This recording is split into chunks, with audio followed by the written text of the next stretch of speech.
Anyways, I say all that to say we got to talk about Monique. Well,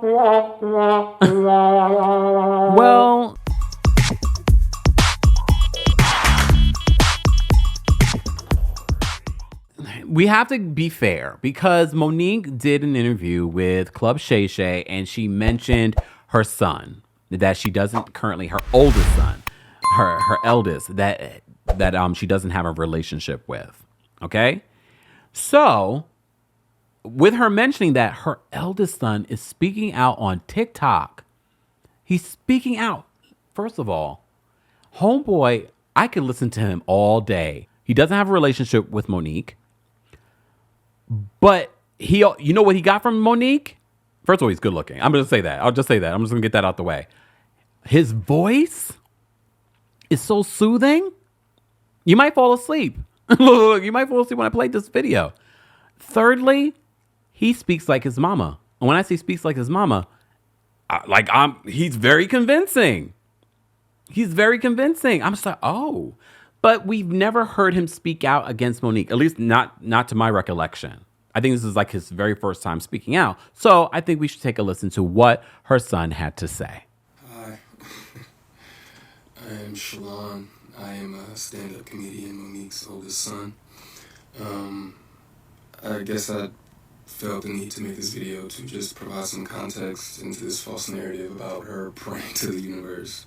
I need to reconcile our relationship or whatever the hell it is. I wrote it all down so that way I don't go all over the place and get emotional or anything like that. So I'm gonna talk like I'm reading a script, but it's just gonna help me kind of stay together. But to address the Club Shay Shay interview that she did, where she states that she prays to the universe in regards to reconciling our relationship, as I stated, is odd. My mother and I both know that that is a very false narrative, and I would like to free her of having to continue telling that lie. Faith without work is dead, and neither one of us cares to put forth any effort to reconcile with the other.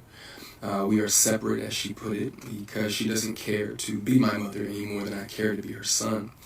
Neither one of us has had the desire to reach out to the other in a very long time, and I don't think that either of us anticipates that feeling ever returning.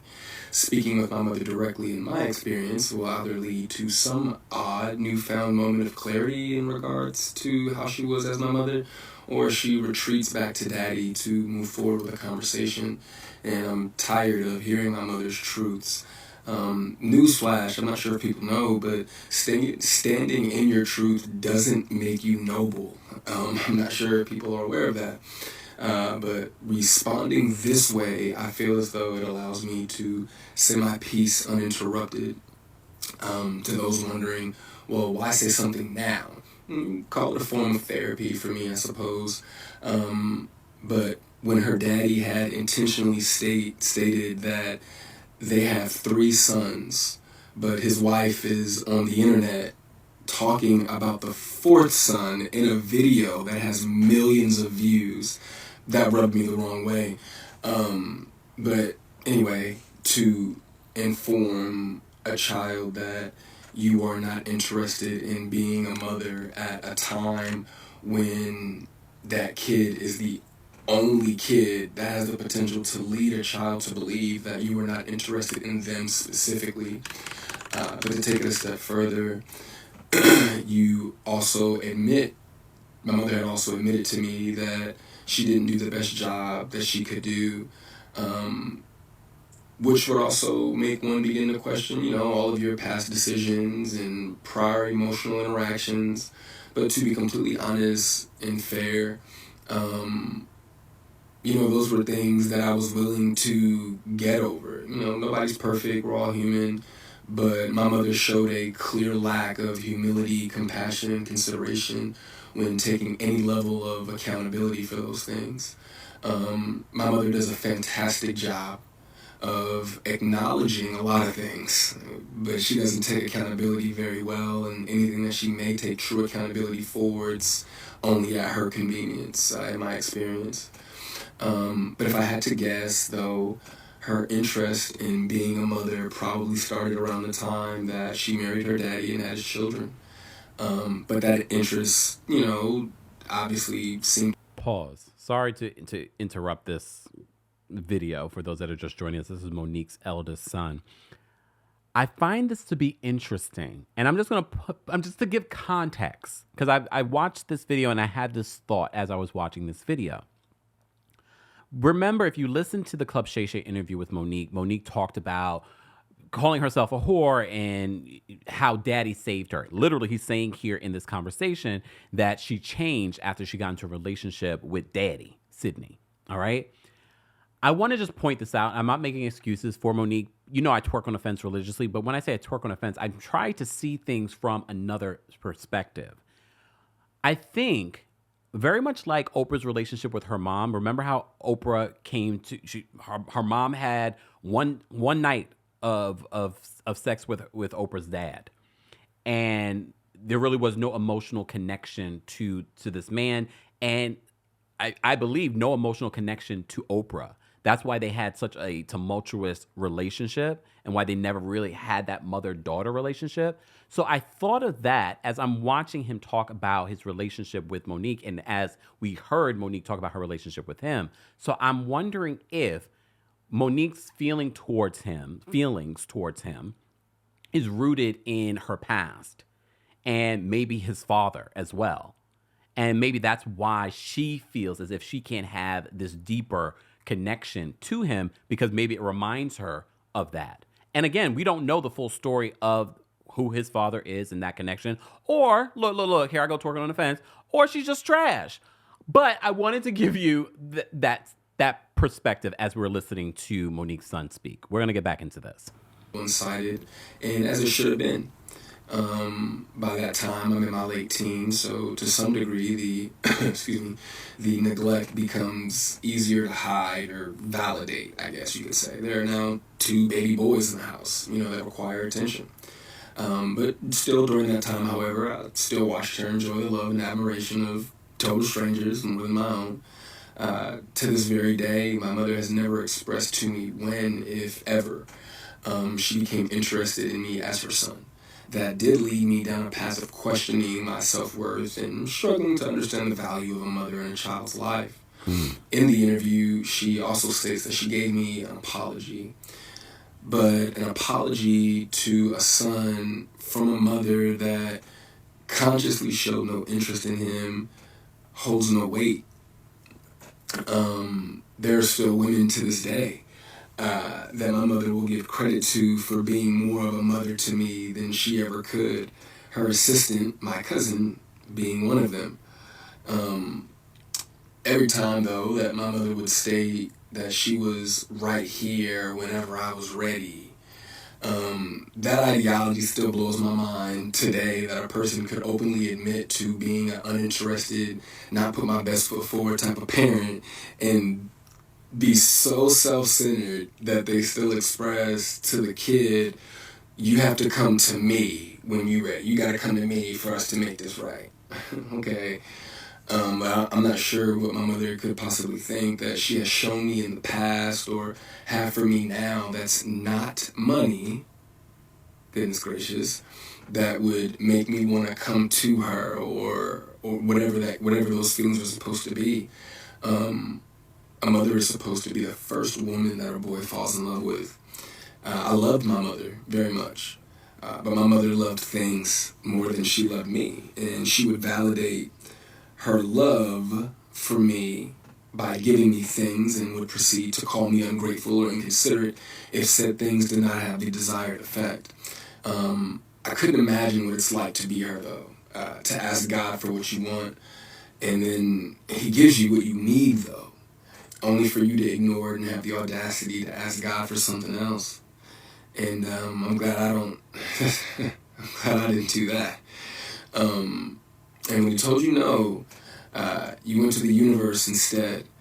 By no means, though, do I want to give off any type of an impression that I am a victim of anything. That is not the case. As you can see, I'm smiling from ear to ear. I'm alive, I'm happy, I'm a dad, I'm healthy, I think.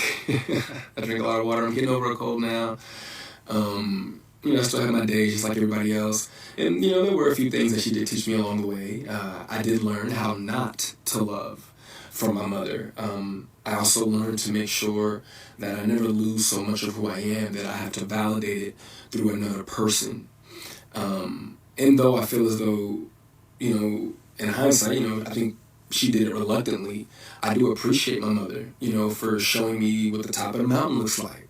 You know what I'm saying? It did give me perspective on what hard work and dedication can get you, but I don't want something like that at the cost of giving up something that I created. I don't want it that bad. And speaking of creations, I genuinely, truly, I really did want my mother to have a relationship with my daughter. I even fought through those intrusive thoughts that were, if she wasn't interested in you, what makes you think she's going to be interested in your kid? But it took my mother no time at all to prove that those intrusive thoughts were correct. But what I can say, good for her, the universe did, bless her with 3 other sons.